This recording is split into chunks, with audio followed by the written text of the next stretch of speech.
My name is Fran Acosta. I'm a 100% Dominican, raised in Lawrence, Massachusetts, and I am an artist and a neo-humanitarian. And I'm 22 years old. Yeah.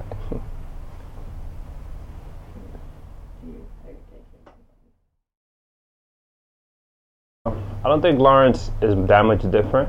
I think maybe when I was young, I was a little bit ignorant to what was actually in Lawrence, so it has become different.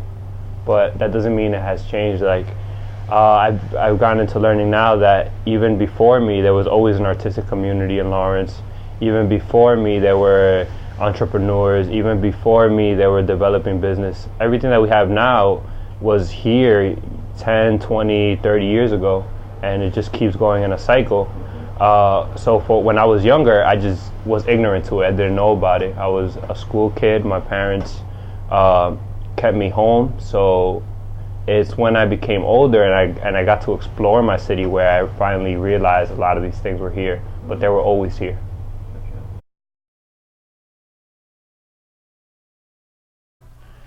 I just I had the desire to start a new project. I really wanted to get into it.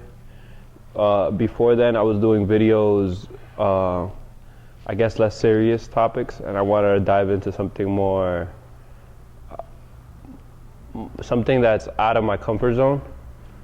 So that's one reason, and also just getting the feedback from the community. I think I posted something on Facebook, and people were like, "Yeah, you should do it." And after getting that encouragement, that really told me it is something I should do.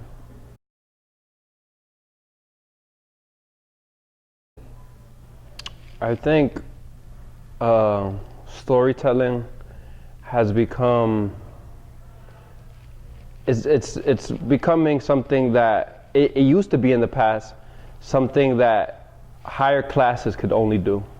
So how could I explain this? Wealthier individuals were the ones who had camera equipment, who could even take photography, who could record history, who had the equipment to record history. But in the ghettos, people lack that. So now that story remains untold unless they become a writer, unless unless it's the other way around where the news is coming in looking for the story. People don't really get to tell their own story. So I find myself as like a kind of a catalyst and somebody who wanted to get these stories that never been told and get them out there and record them in history.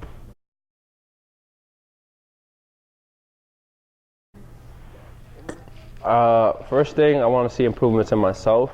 I want to be able to grow as an individual, and with that, I want the city to start looking at its youth as instruments, as resources, and start investing in the youth, investing in development, not only for sustainable housing or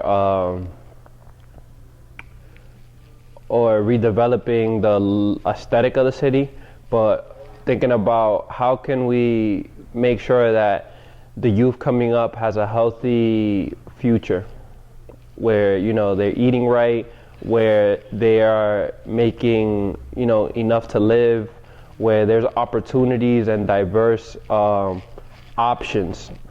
I sometimes see the city as a McDonald's menu where I don't see it like that anymore, but it's like you have this big old menu with so many options, but all the options are trash.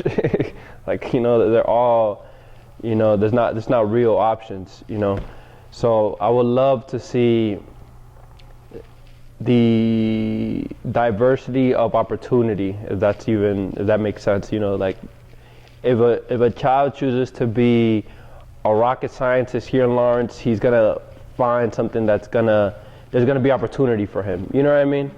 I would love to see that.